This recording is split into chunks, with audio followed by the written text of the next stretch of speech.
All right, good morning, everyone. Welcome to our Committee of the Whole meeting. Just want to let all of our colleagues know, in case you didn't know, Commissioner Moody is not going to be with us today because he is out of the country, and so we will be going with the six of us. So we'll get moving forward on our agenda. Commissioners, we have a number of action items, but before we get to the action items, we're going to have a briefing from Mr. Josh Naramore on transit shelter advertising policy. So this is a conversation that we've had at length in the past, knowing that we didn't have a policy in place to move forward. So Mr. Naramore is going to provide this presentation for us. Thank you, Mayor. Good morning, Mayor and Commissioners. So I just have a really brief presentation to give you an update on an item that we've been working on for quite some time. As the Mayor mentioned, this is just on talking about how we can do advertising in the public right-of-way, which is a conversation that's been had for the Parks Department as well as for transit shelters. So many of you may ask, why do we need a policy? And really the big reasons are these four, is to really help us thoughtfully guide how we're going to raise revenue if we're going to actually do advertising within the public right-of-way. And specifically for transit, how do we focus that within the dash and the rapid bus stops that are within the city? The second is, in order to determine fees and how we're going to charge for those services, we will need to do a request for proposals to have an outside entity, much like Experience Grand Rapids and Downtown Grand Rapids Incorporated have used for similar types of services. So this policy would help provide a framework for this. The third is to make sure that we have a way to determine what's desirable and publicly acceptable for advertisements within the public right-of-way that we're going to be seeing out there. And then the last is just making sure that there's a transparent framework so that we can determine what's acceptable and what's not acceptable for the vendor as well as for the city manager to be able to make that determination. So what does this proposed city commission policy do? It explains how the city intends to use advertising as a revenue source and what we plan on seeing from that. We've estimated about $40,000 in revenue from the transit ad policy for fiscal year 20, which was included in the budget you adopted on the 21st of May. The second is we have to designate city transit vehicles and transit stops within the city limits as non-public forums, which I'll reference here in just a second. And then the last is to really clearly outline what is permitted and what is prohibited as advertising content. So as I just mentioned, what is a traditional public forum versus the non-public forum, and why is there an important differentiation? So traditional public forums include things like public parks, the sidewalk, and areas that are traditionally open to political speech and debate. So these are governed by First Amendment protections. And these formats, government may not discriminate based on any of a speaker's views, and doing so is a violation of the First Amendment. So in a non-public forum, this is something that it allows for the city under some case law to be able to restrict contents of speech and restrict as long as we're not discriminating based on a speaker's viewpoints. So by designating specific elements of the public right-of-way as non-public forums, it allows us to regulate what can and cannot be placed as part of the ads. So as I mentioned, what content is permitted under this proposed city commission policy? It's any content that is not prohibited, which I'll show you on the next slide. And then also it allows for the city of Grand Rapids to display advertising that's sponsored by the city to promote the city. So that's to help with all of the community events and all of the great things that we have going on, and that's a great element of the city's strategic plan to support Grand Rapids as a destination city. As I referenced, I'm not going to read through all of these, but I wanted to highlight a few that had been referenced by some of the commission and the mayor. So prohibited content is political campaign speech, and then prohibited products. So in this list is tobacco, marijuana, alcohol, prescription drugs, which was one that was referenced many times about opioids and other prescription drugs, and other sexually explicit materials.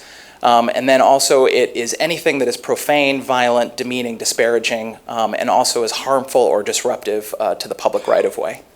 So there's a pretty exhaustive list that we've spent a lot of time reviewing with our city attorney's office and getting feedback from you all and the city manager. And then I just wanted to show a brief example of what this would look like out on the street. So here is one of the existing transit shelters, and there you see that there is a panel that would be placed, and right there's an example of advertising a publicly sponsored event. So that's the Movies on Monroe that starts this week. And then as well as there's the Rapid logo and then the Downtown Area Shuttle logo as well. So just some next steps. So this morning we're giving a brief update just to show you where we are in this progress. We're going to be continuing with the installation of the shelters starting this summer that will have these ad panels as a placement. Then we're going to be crafting and releasing an advertising request for proposals, of which we're going to be using this draft policy so that we can get responses to that proposal. Then we would retain a management vendor later this summer, early fall, to help us go through that work. And then we would develop proposed or recommended fees for your consideration. And then the idea is, under the city manager's recommendation, is we're going to pull all of the work that's been going on related to conversations related to public space advertising into one comprehensive city commission policy with fees for your consideration later this year. And then the last was we'd begin collecting revenue and reporting back on what we're experiencing related to that for advertising within the public space. So that's a brief summary of where we are, and I just wanted to provide an update. And then I included a draft policy on each of your chairs for you to be able to just take a look at and glance through. Mayor, if I could, before he concludes, let me thank Mr. Niedermiller for his work, and I wanted to just highlight, we had discussions around bringing the policy before the commission for adoption sooner than later, but we thought it would be better not to decouple the policy from the actual fees. We've just had an experience a couple of weeks ago where we had an early adoption of a policy and the fees discussion trailed sometime later, and so we thought it would be better to bring them both back at the same time. And to also, as we bring it back, as he said, right now it's transit specific, but we will be looking at broader implications across the organization where we may have other advertising opportunities. So two things, and then I'll turn to my colleagues. One, thank you for that. I think that should be our practice moving forward, that if there's a policy that has fees associated, those should be coupled together. And then secondly, I'm glad that we're looking at other public spaces. I feel like we have talked about potential advertising in parks and in other public spaces for a long time, but we haven't seen anything move forward.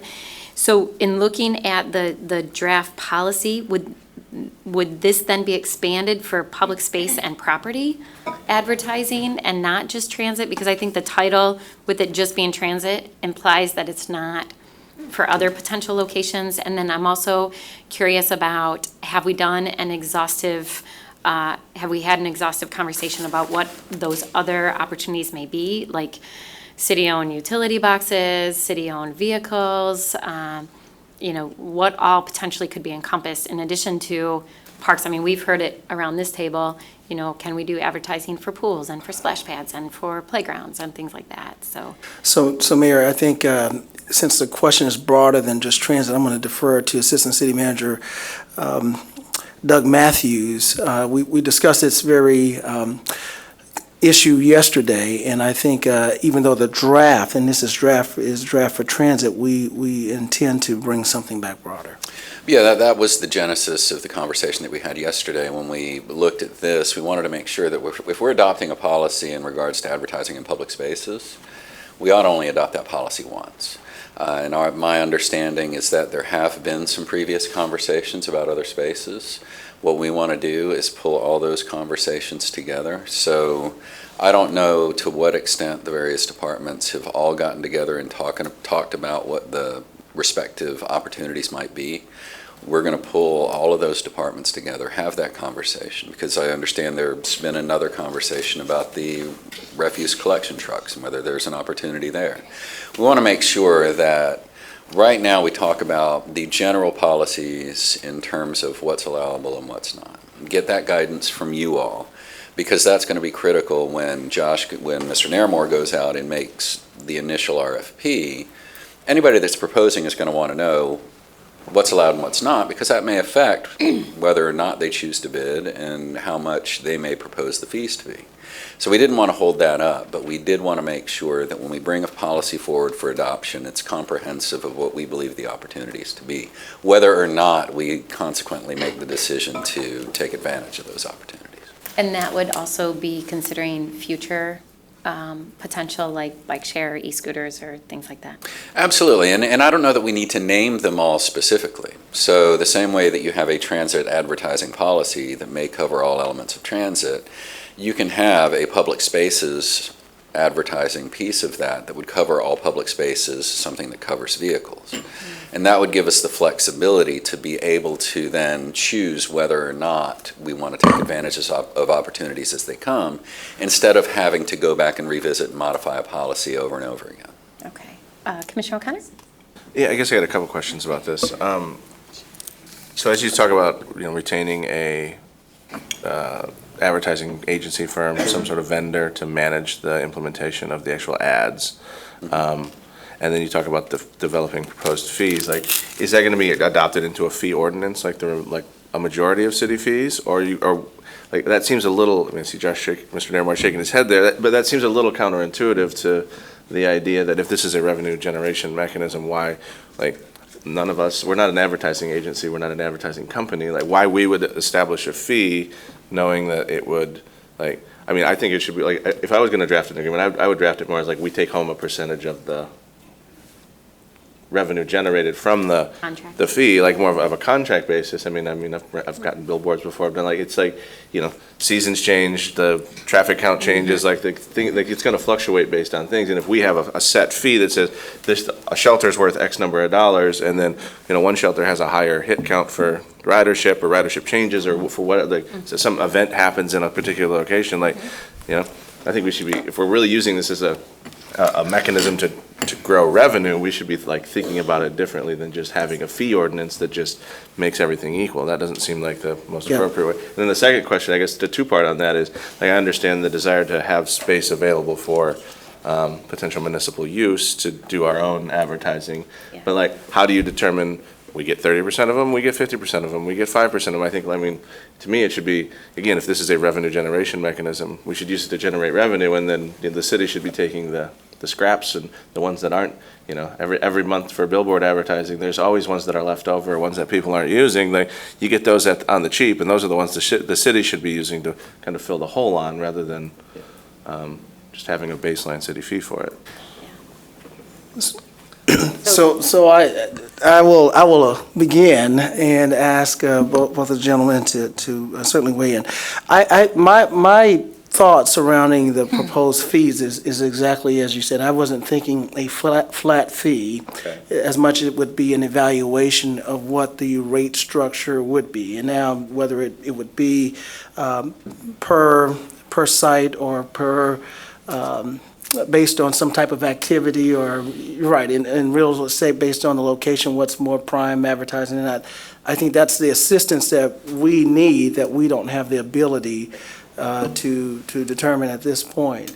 And, well, why don't we stop there, and I'll let Mr. Nairmore and Mr. Matthews weigh in before we go to the next point. And in particular, why we spent a lot more time drilling into transit is because that's one that's been explored rather in depth through multiple cities and even in the state of Michigan.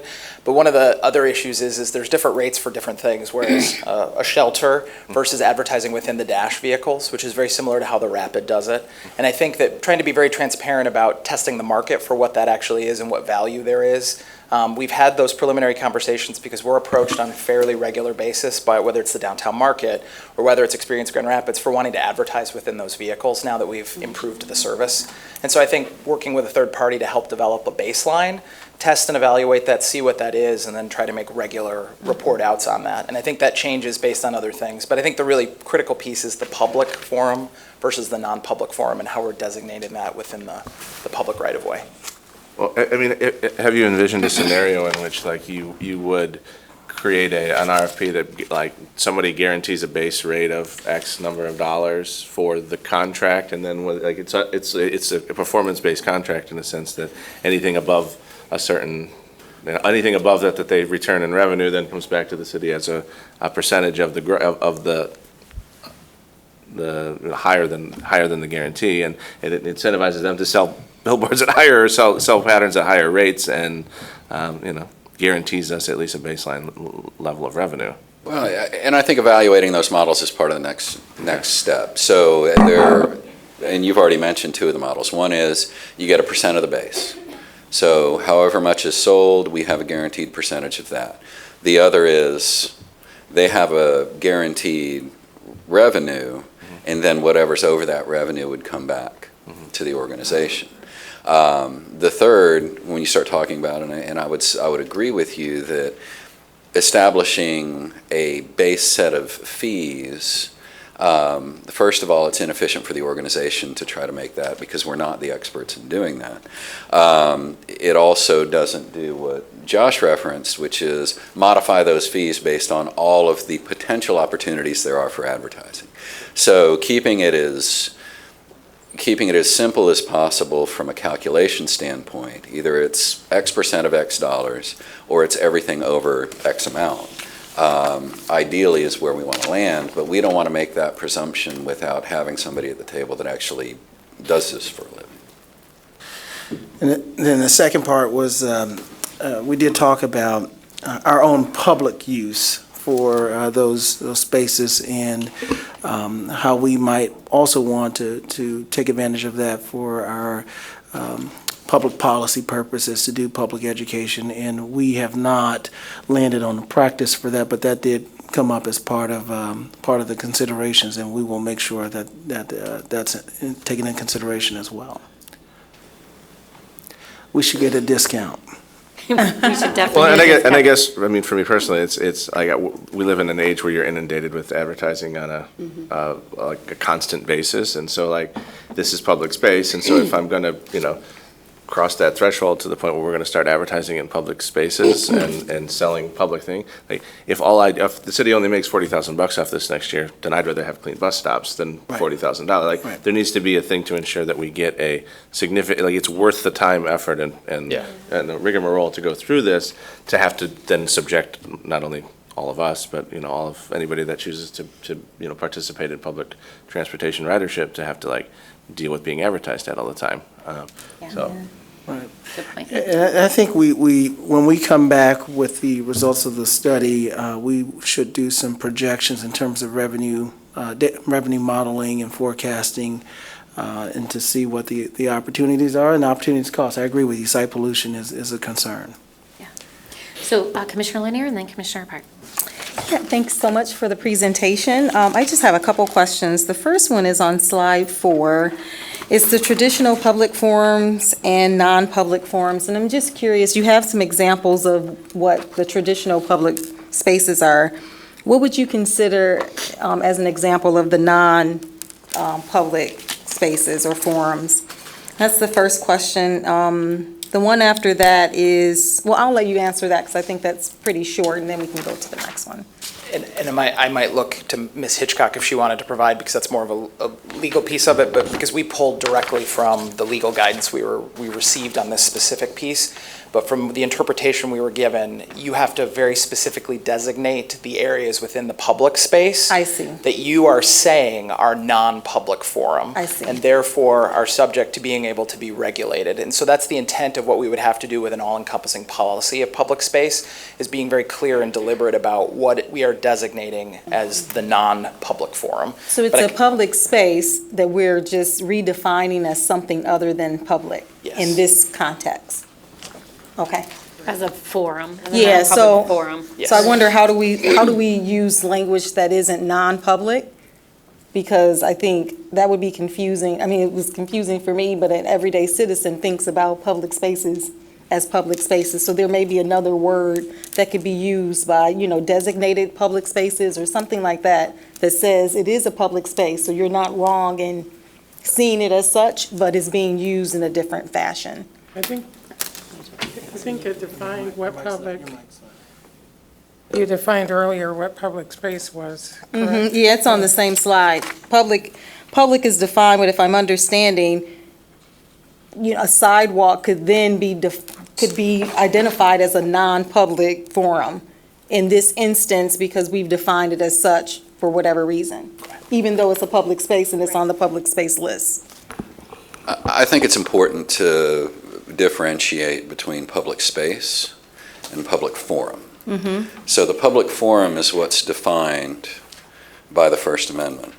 So public spaces remain public spaces regardless of whether we designate them as a public forum or a non-public forum.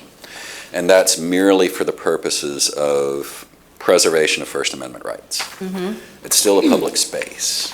So we don't need to do an inventory of the city and say this is a public space and this is a non-public space because they're all public spaces.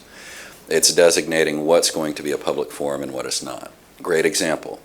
This space will always be a public forum. But when we think about the Rapid, when we think about the shelters, those are areas where we've got the flexibility to say, this is a non-public forum, still a public space, which gives us the ability then to regulate what kind of advertising goes into that space. Does that make sense? It does. So I think just sub-defining non-public forums so that people will understand it's a public space where you can have other things happening in that space, although it's public. Yep. Because I think what potentially could happen is people will then think that all public spaces are public forums. If we don't clearly say to them, there are instances where public spaces are public forums. Correct.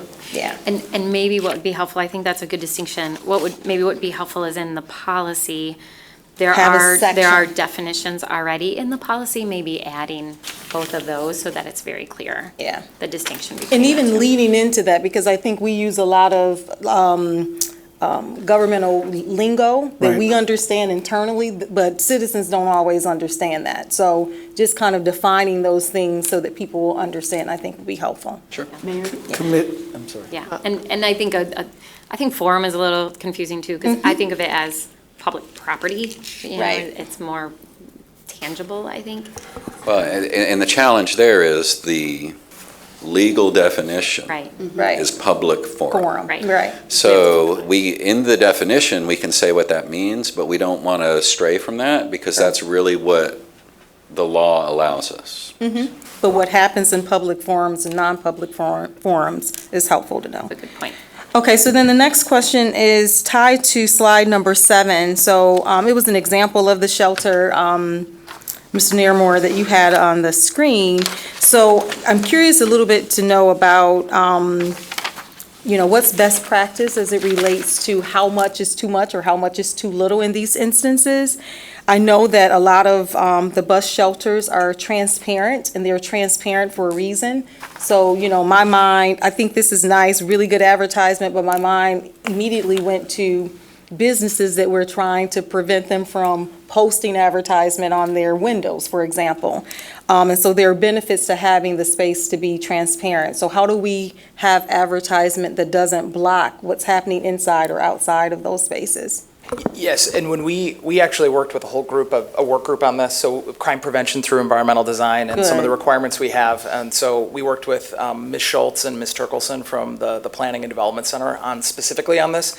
So there's still a level of transparency on the remaining of this, and you can still see, I think that, I don't know if that's the exact dimension of the ones that we have in the shelters we've done, but there is a narrow profile shelter as well as which can't fit an ad panel. And then there's this one. And so it still meets the level of transparency that's required for that. So see and be seen. And even if the entire panel is covered, there will still be some level of transparency?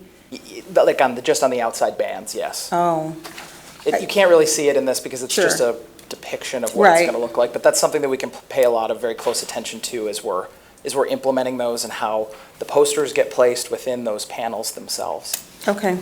Glad it's on somebody's mind.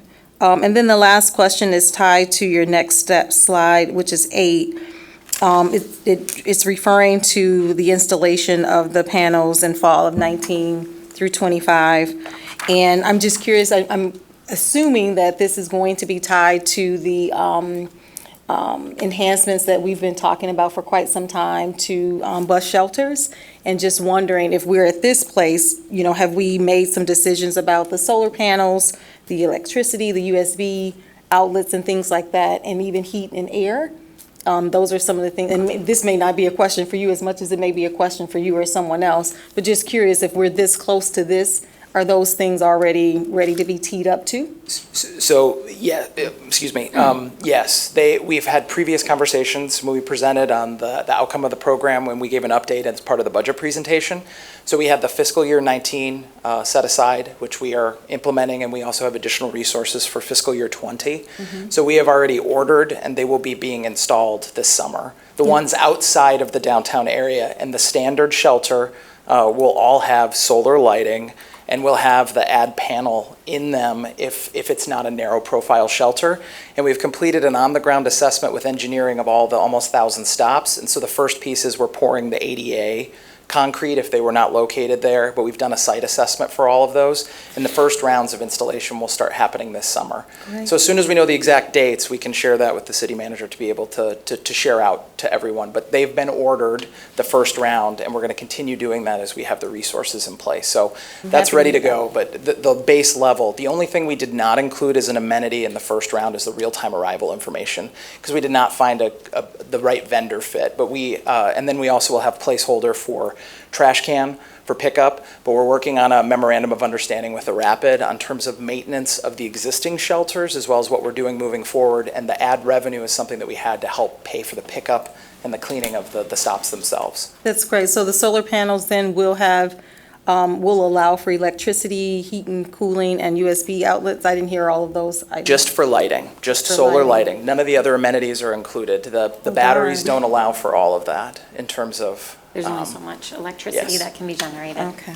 Air conditioning. I'm not sure how many cities. High, low, high, I'm not low. sure how many cities have those, but But in follow-up, though, that's not to preclude, as we discuss things to improve mobility and the May Mobility launch, and we have a lot of people looking for needs, civic needs as we define, that certainly should be something that we pitch. And we've talked about pitching for innovation. Yeah. all right, Commissioner Part and then Commissioner Kelly. Yeah, this is more just maybe a question. You go to other cities, public transit's a great place for public health announcements, eat more healthy, like our driving change campaign, but does that fall under non-commercial speech?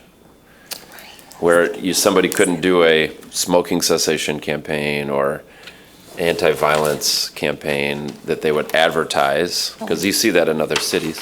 And I believe we would be able to do those. Another one that was brought up actually during the review of this was the lead. Yeah, get the lead out. Yeah, Get the Pure lead out Michigan would be campaign, another yes. example, where it's not a commercial transaction. Yes. But they do have funds. But they have money to advertisements on To billboards. be very clear.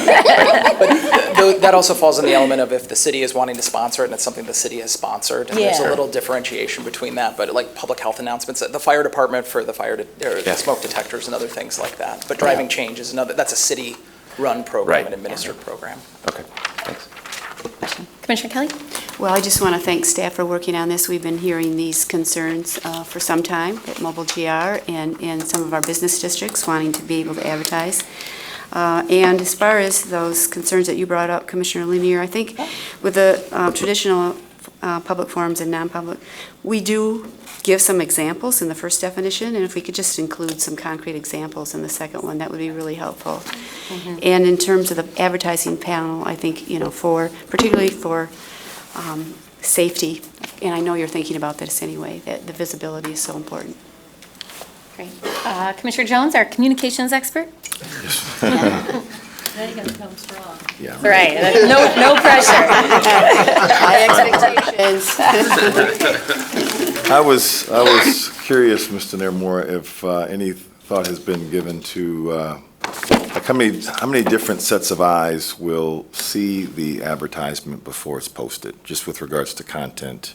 If it's something, I think it's clearly articulated what is not allowed, but has there been a lot of thought that's gone into exactly what is allowed, and again, looking at it through a couple different lenses, in particular through an equity lens, especially around cultural competence and the message itself? Yeah, that's a good question. So that is a really great question, and I think that's a great example of why we would like a third party to help us kind of do that assessment. And then once that So that's one level of review. A secondary level of review would be city staff from multiple departments, and we can actually build that. That's a great example to build into our standard operating procedure for who reviews these and for all of those different elements. And then ultimately goes all the way up to where we can ask for guidance from the city attorney's office, and then we'll be ultimately approved.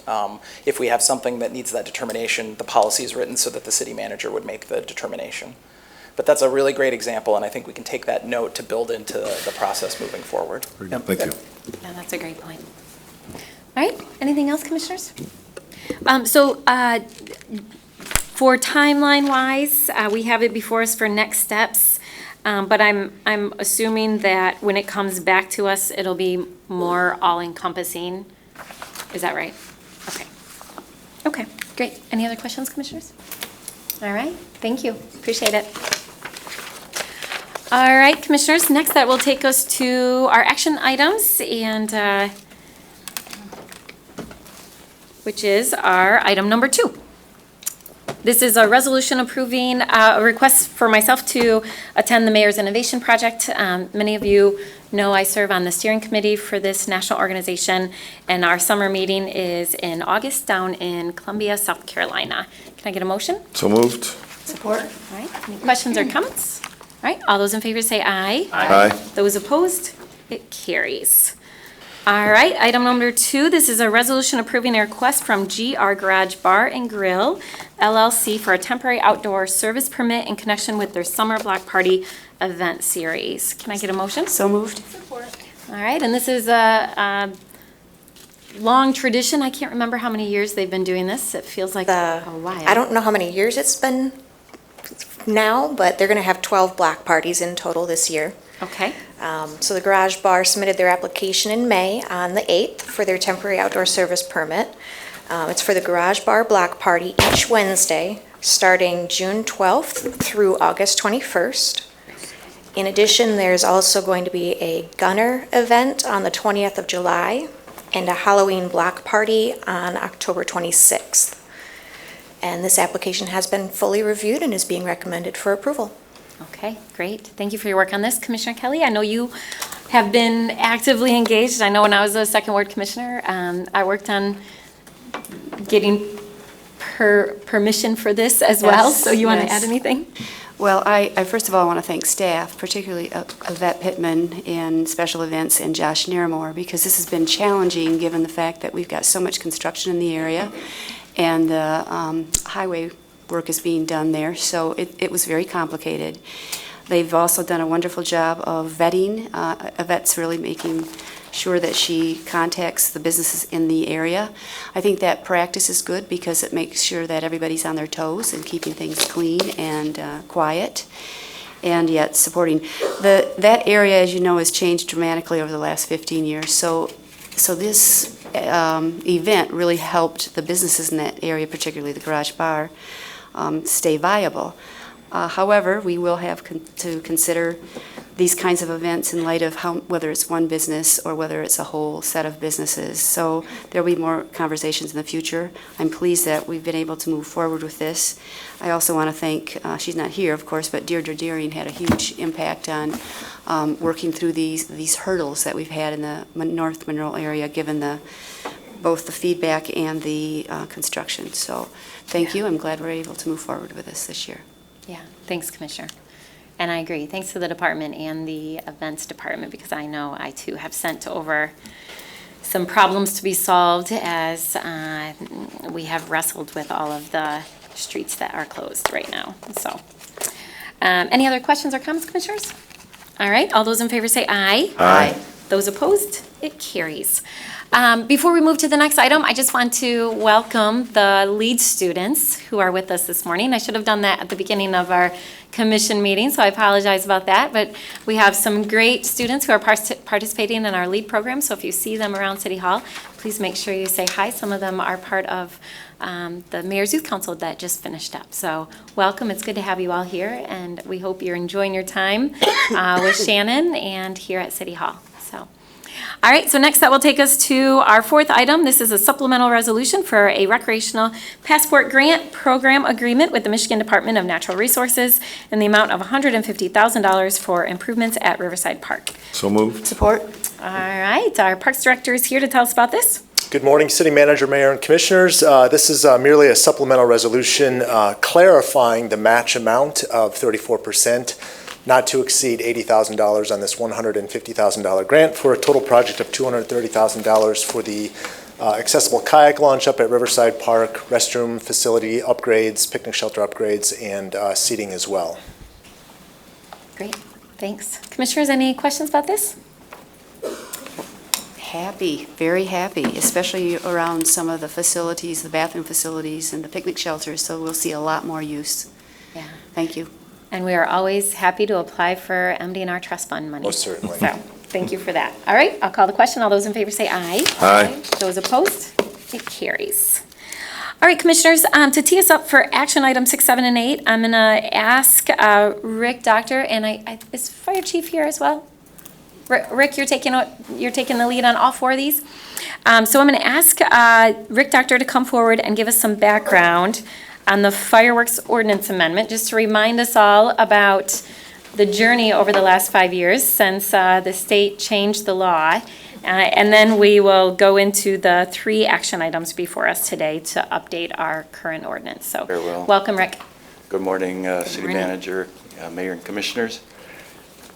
Chief is doing recruit and interviews this whole week. He's got 48 to get through in just a week, so he's very busy. He wishes he could be here, but he's otherwise occupied. So as you mentioned, Mayor, the state of Michigan adopted in 2011 the fireworks statute, allowing fireworks with the provision that local units of government could limit it except for a certain number of days. That turned out to be 30 days, the day of, the day prior, and the day after all 10 national holidays. In the years since then, State Fire Marshal and other state government officials have received feedback from quite a few stakeholders. Those include the fire department with regard to fire incidents and injury data surrounding the use of fireworks, as well as citizen groups, including mental health professionals concerned with noise, sleep issues, and as well as people with pets. As you know, many of them do not appreciate the fireworks as well. In December of last year, the state passed some amendments to that fire statute, which we're here to consider today. The main issue with that is now has reduced the number of days that local units of government can limit the amount of fireworks to from 30 to 11 or 12. And those are the weekend before Memorial Day, June 29th through July 4th, unless July 5th is on a Friday or Saturday. So that would be 6 or 7 days. The weekend before Labor Day and New Year's Eve. Until 1 o'clock, also reducing the hours from 8 o'clock in the morning to midnight to 11 o'clock in the morning to 11:45 in the evening. The other change is was an increase in the fine amount from a fairly nominal amount to $1,000 per incident, with 500 of those dollars going directly to the local enforcement unit. And that's, unless, I'm open for questions now, but that's the background in a nutshell. All right. So Commissioners, any specific questions about the background, and then we'll move forward with the 3 items if you have specific questions about the language.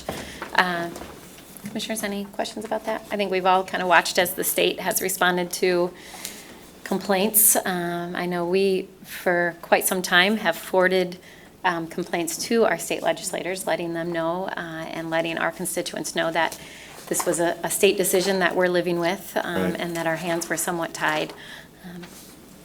All right, then I'll take us to item number 6. This is a resolution providing for the publication of and setting a date to consider adoption of an ordinance amendment to section 9.907 of chapter 173, title 9 of the Grand Rapids City Code related to violations to the fireworks ordinance. So moved. Support? All right, so Rick, you want to talk to us specifically about this item? So this is the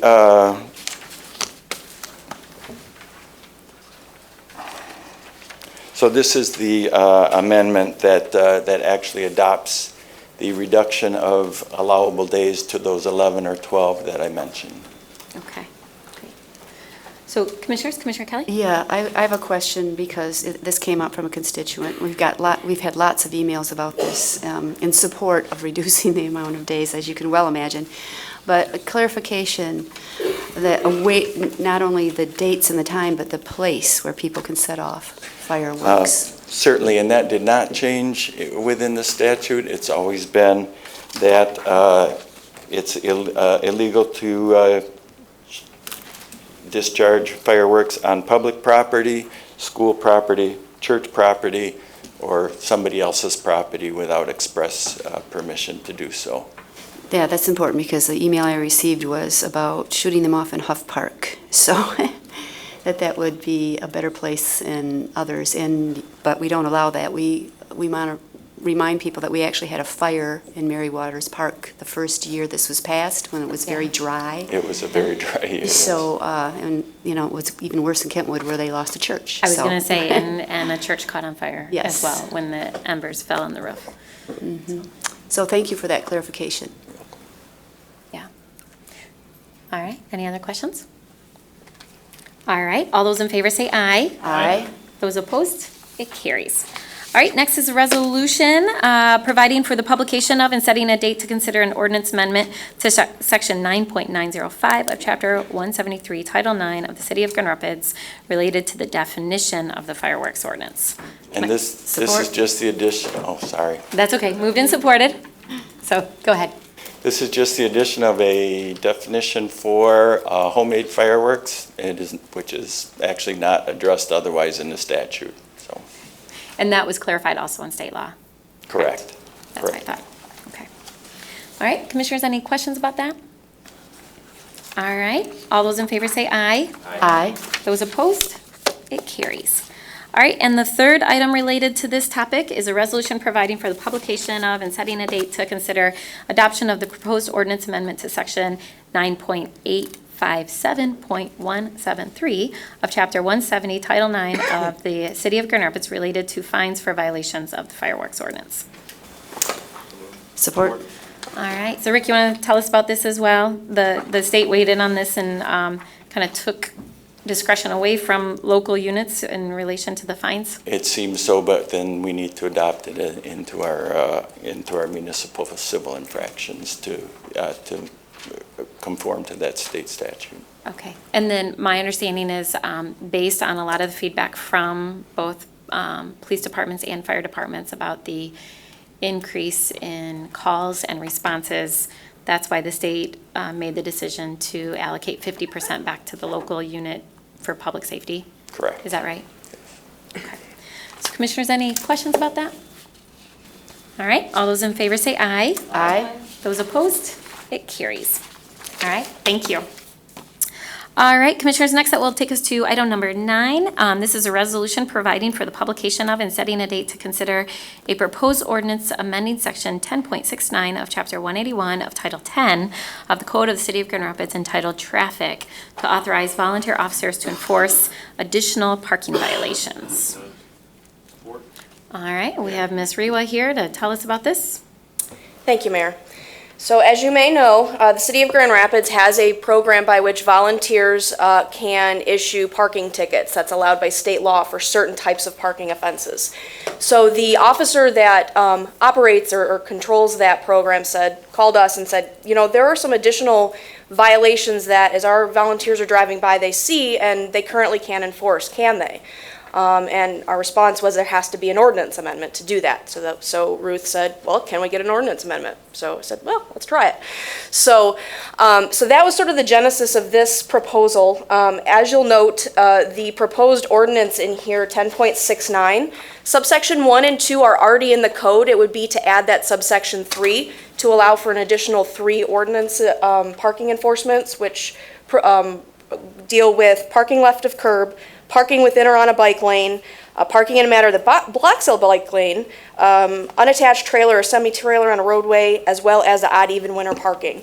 You'll notice that most of these are specific municipal ordinances, and the nice thing is that although Officer Ruth Walters is kind of doing this as just an additional tool and an ability for the volunteers to respond to these types of things, it does correspond and dovetail nicely into some of the other work the city has been doing, including the Vision Zero bicycle safety work, as well as looking at how we can redeploy and utilize different resources for police officers other than just having police officers respond to, complaints of parking on a bike lane, for example. So this would be the introduction of the ordinance. It would not come back for adoption until the commission's first July meeting. Great, thank you. And Kristen, can you give some background? I had some folks reach out to me asking questions about our utilization of volunteers with the police department, and I could not recall how long we've been doing it, but I feel like we've been using volunteers since I've been around this table. So can you tell us the genesis of this and give us a little bit of history just to let the community know that this isn't brand new. This is not a brand new program. It's an expansion of a program that we have been doing for quite some time. Correct. You are correct. I don't know exactly when it started, but it has been for several years. It was actually the Wyoming Police Department that created this program statewide to establish in the Motor Vehicle Code the ability for police departments to utilize volunteers for certain parking offenses. So it's certainly been, I remember my first training where we co-trained with Wyoming, that was I think 2012, so 2012, at least since 2012, if not sooner, and I've got Okay. All right, Chief Kittle, thanks for coming Early up. 90s. Early 90s, okay. Started out of the senior volunteer For a couple program, now it's decades. just a straight volunteer program. Okay, thank you, appreciate that. Commissioner O'Connor? Can you give a little background on this? Like, so are these volunteer city employees? Are these retired? Like, how do we, like, where do these people come from? How often do we use them? I've never heard of this before, so. It began as they were retired officers, or they were retired individuals. They were not police officers. They're not employees. They are truly volunteers. And if you want to jump in, Chief. So I guess I'm just a little like we can have volunteers that can write parking tickets, but we can't have paid people do crossing guard. That just seems counterintuitive to me. So we should clarify, those are two separate issues. I understand, And we're but looking into the other one as well. I get that. Mayor, if I could respond, Yeah, please. but city manager, you want to follow up on that? I had the same inquiry when we were approached with this proposal. And in addition to that, I wanted to make sure that Mobile GR had the same capability to enforce parking outside of the downtown area as our volunteers did. And so that's another issue, but I wanted to wait until we had a new chief to implement any potential changes on that consistent with the employment study. But yes, the question around crossing guards also came up, and I think we responded to that during the budget sessions, both with our public response, and I think there's been a subsequent legal memorandum that was provided by the city attorney that shows that there are other communities that are doing it, but there are some legal risks that we'll need to consider. The other thing, Commissioner O'Connor, to your point, state law does also state that utilization of volunteers cannot violate a collective bargaining agreement. So we've had these in place since the early 90s. I did also, in drafting this, consult with the officers union, and they were fine with these additions. Thank you. Okay. All right. That's helpful. It's good for us to know. All right, any other questions? All right, all those in favor say aye. Aye. Those opposed? It carries. All right, next item, I'm going to ask our CFO to come forward. We have a resolution providing for the publication of and setting a date to consider an amendment to Section 1.263 of Article 2 of Chapter 7 of Title 1 of the Code of the City of Grand Rapids related to employer contributions. Can I get a motion? Support. All right. Good morning, Good morning. everyone. So we have two items this morning for amending the pension code. The first one is to change the date of the contribution amount. We're going to do an 18-month deferment. This gives us additional time to plan during the budget process, and we talked about this as we pass the budget. This allows us to plan better because we don't have that change in the middle of the budget season. So, for instance, the contribution amount now would be set from December 31 of 2017, so beginning July 1 of this year. So the actuaries remodeled this and updated the percentages, so it has no change to the funding mechanism or anything like that. It just defers us for better planning. Okay. Commissioners, any questions about that? Okay, so Jeff, I have one comment/question. I know all of us received the actuarial report in our boxes last week, so over the weekend I had a chance to read through that, and I am. First, the more that we identify the relationship between some of the decisions and the outcomes of our pension funds and our annual budget, I think it's important that we around this table are fully aware of decisions that are being made, but also potential impact on both short-term and long-term fiscal sustainability. And so after reading this report, I don't think we have done this in the past, at least I couldn't recall that we've done it, but I would like to recommend that the team that worked on this formally present their findings in addition to the written report that we all received to our fiscal committee. I know Commissioner Moody, who also serves on the pension board, is on our fiscal committee. And at a minimum, I think we, around this table, we need to be much more informed and aware of some of the decisions, but also the impact.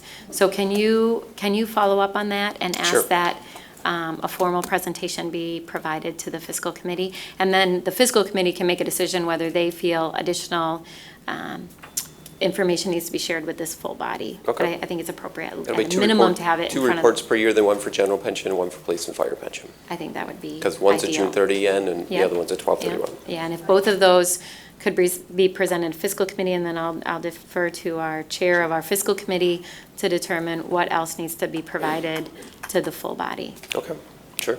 Okay. And I know Commissioner O'Connor used to be on our pension board, so he has additional knowledge. Yes, thank you for serving on that. But I think it's apparent to myself and all of us around this table that we need to be work much more closely with our pension board and department, knowing that it's directly impacting us every single year and our employees. So. And you all will right. see this come back next week because it has to be passed prior to July 1, so. Great, thanks. All right, Commissioners, all those in favor say aye. Aye. Those opposed? It carries. All right, next is a resolution providing for the publication and setting a date to consider an amendment to Section 1.192, definitions of Article 1, Chapter 7, Title 1 of the Code of the City of Grand Rapids, again related to general pension system. So moved. Support. All right. Anything to add about this? No, it's just a Pretty cut and dry. language cleanup as they're going through pension changes. They look for things like this. It's just removing two employers, Okay, naming just the city of Grand Rapids. thank you. All right, Commissioners, any questions? All right, all those in favor say aye. Aye. Those opposed? Thank you. It carries, thank you. So Commissioners, I should have said this at the beginning of the meeting, so forgive me that I forgot. But we do have a number of executive sessions today. So I'm going to ask for a motion momentarily to go into executive session. We have executive session related to legal opinions on 3 items, and then also this afternoon to do quarterly reviews with 2 of our appointed officials. So can I get a motion to go into executive session? And again, these will be downstairs in the law office. So moved. All right, great, and I'll start over here. Commissioner Park? Yes. Commissioner Kelly? Yes. Commissioner Jones? Yes. Commissioner O'Connor? Yes. Commissioner Lanier? Yes. And I am a yes, so please go down there momentarily. We have a full agenda for executive session. And we are adjourned.